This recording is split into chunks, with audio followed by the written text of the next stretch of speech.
तर नमस्कार मित्रांनो, आपण निघालोय कोकणात पूर्ण फॅमिलीसह. तुम्हाला तर माहितीच आहे, आपण फॅमिलीसोबत भरपूर ठिकाणी ठेवून दादा कसा गॉगल बिगल घालून एकदम वाजनात माचांगीमध्ये निघाला. आणि या आपल्या 2 गाड्या काढल्या, आपली लेजेंडरी काढली. नाही, एकाच गाडीत आम्ही ह्यावेळेस गेलो फिरायला. 6 जण होतो आम्ही. मुलं होती छोटी 2-3 सोबत. नंतर ट्रिप सेट केली. गाडीचं किलोमीटर पाहून 39 339 झालं तर 0 ट्रिप केली सगळी. आणि स्टार्टर मारून मग आता आम्ही निघालो.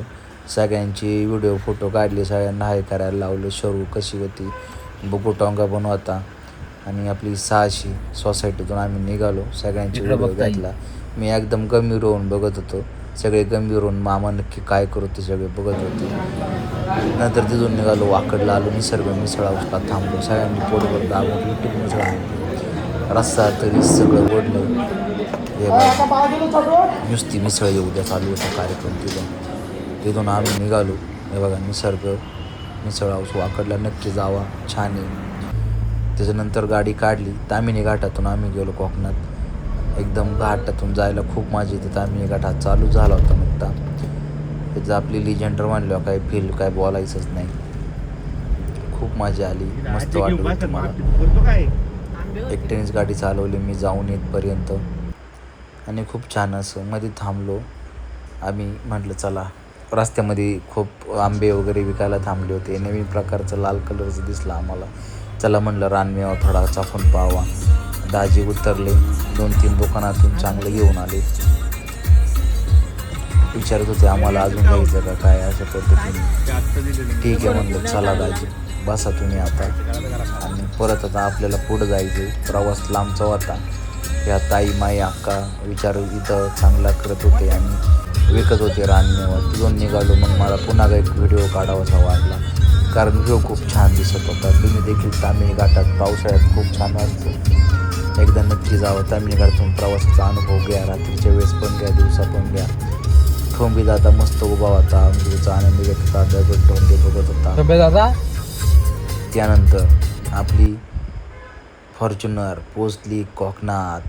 मला तुम्ही बीचचं नाव सांगा, व्ह्यू पाहून कसं दिसतंय पहा. पैसे फेडले मित्रांनो हा व्ह्यू पाहून. एकदम खतरनाक फिलिंग, ऑसम. बीचचं नाव मला कमेंटमध्ये सांगा तुम्ही. तुम्हाला अंदाजे वाटतं कोणता बीच आहे, मी तुम्हाला नंतर सांगेन कमेंटमध्ये रिप्लाय देऊन. खूप छान असं वाटलं. तिथून गाडी चालताना, प्रवास करताना खूप छान वाटलं. आम्हाला जायचं दिव्या आगारला. दिव्या आगारला जाताना आम्हाला बीच लागलेला आहे. तुम्ही गेस करून मला सांगा. आणि इथंच पुढे एक रिसॉर्ट होतं मस्त. त्या रिसॉर्टला आम्हाला वाटलं भेटल, पण ते ऑलरेडी फुल होतं पूर्ण. तिथे एक फोटो काढला फक्त तिथला फोटो घेतला आणि निघालो तिथून पुढं परत दिव्या आगारच्या दिशेने. खूप छान असं दृश्य होतं जाताना आम्हाला. तुम्हाला मी पूर्ण दाखवलेलंच आहे. मस्त होतं. आपली दत्ताची मूर्ती मध्ये येत होती, पण अजून थोडं झूम करून तुम्हाला सगळं दाखवण्याचा प्रयत्न केला. पहा त्या लाटा किती छान दिसत आहेत. आपला पहिला दुसराच व्लॉग आहे, त्याच्यामुळे थोडंसं काय आडवा धरायला पाहिजे होता. इथून पुढं नक्की नारळाच्या झाडांचा फोटो वगैरे काढला मी तिथं आलो. या बोटी उभ्या होत्या सगळ्या मच्छीमारांच्या. संध्याकाळी आलो आम्ही बीचवरती. बीचचे काय एवढे काही व्हिडिओ मी काढले नाही किंवा मग ते टाकावंसं वाटलं नाही. एन्जॉय करायचा काय व्हिडिओ काढायची. दुसऱ्या दिवशी आम्ही निघालो. पुन्हा एकदा तोच व्ह्यू, त्याच सगळ्या गोष्टी. आज सगळ्यांना तिथं थांबवलं. सगळ्यांची इच्छा होती तिथं फोटो काढायची. फोटोशूट वगैरे केलं तिथं मस्तपैकी. भरपूर फोटो काढले आम्ही. नंतर रात्रीची वेळ झाली ती जेवायची. व्हेजवाल्यांना वेगळं बसवलं होतं आणि नॉनव्हेजवाले आम्ही इकडं ताव आणत होतो. रपारप उद्या नुसते मासे, फिश थाळी वगैरे. व्हेजवाले त्यांच्या चना गार्लिक खाण्यात दंग होती सगळी मंडळी, नाही का. छान होतं जेवण तिथं. त्या हॉटेलचं नाव माझ्या लक्षात नाही. क्वालिटी छान होती दिव्या आगारला. आमचं देखील आता ऑर्डर आली होती मस्त. फिश मी पापलेट फ्राय सांगितले होते, सिस्टरने सुरमई फ्राय सांगितले होते. मस्त होती. तांदळाची भाकर, पापड वगैरे सोलकढी, त्यात सगळ्या गोष्टी दिल्या होत्या त्यांनी प्रॉपर. छान वाटलं जेवण, पोटभर जेवलं आणि फिशची क्वालिटी पण चांगली होती. मोठे मोठे फिश होते. मी चपाती घेतली होती, तांदळाची भाकर, कारण मग वाजते मला मग भाकर आवडत नाही. स्टार्टरला फिश खाल्ली. मस्त दाबून तर जेवलो, भात बीत खाल्ला मस्त. खूप भूकच जाग पोटात काय जागाच नव्हती, एवढं खाल्लं होतं. मला बायकोची प्रेमाने एवढीच कोणती छान होती.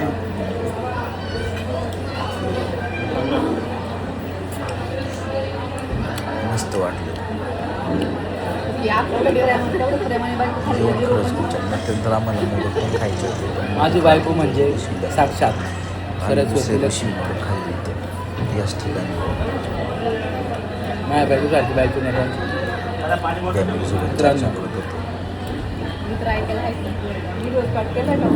ताईचं जेवण झालं होतं.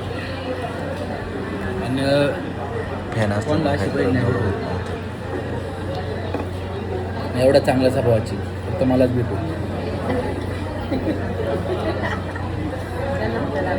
ताईसोबत टाइमपास केला, तिची जरा टिंगल मस्करी केली.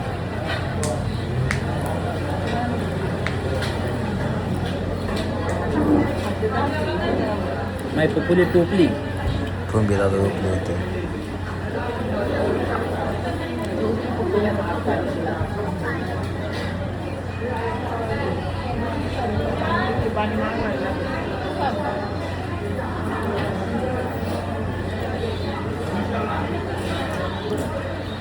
विषय वसूल.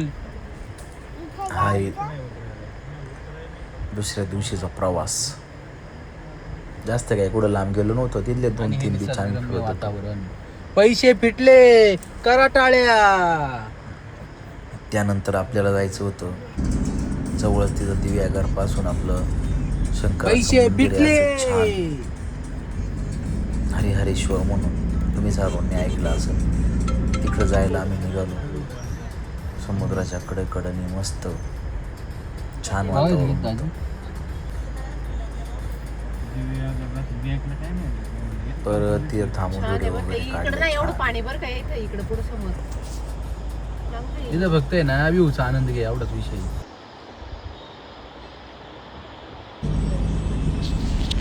आणि मग आम्ही पोचलो हरिहरेश्वरला. आता नुकतंच आम्ही पोचलो. खूप गर्दी होती तिथे मित्रांनो.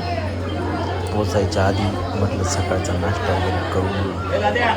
तिथं काही एक कोकणातला प्रसिद्ध आयटम होता तांदळाची घावणी. इकडं घावणी म्हणतात त्याला. हे आपले लेजेंडमध्ये नंतर मस्त त्याचे फोटो काढावेसे वाटले. आता परत थोडा व्ह्यू मस्त वाटला. काम करतो व्हिडिओ काढले परत. गरम होत होते मग खाली काय मी उतरलो नाही. मला असं व्हिडिओ काढायला खूप आवडतं. तीनच माणसं मध्ये बसणार बरं का पण तीनच तुम्ही तिघीचे. हा बारा स्वार तुम्ही तुमचं बघायचं नाही पोचलो आम्ही फायनली हरिहरेश्वरला. दर्शन वगैरे घेऊन मस्त फोटो काढले तिथं. छान मंदिर आहे. महाराष्ट्रातली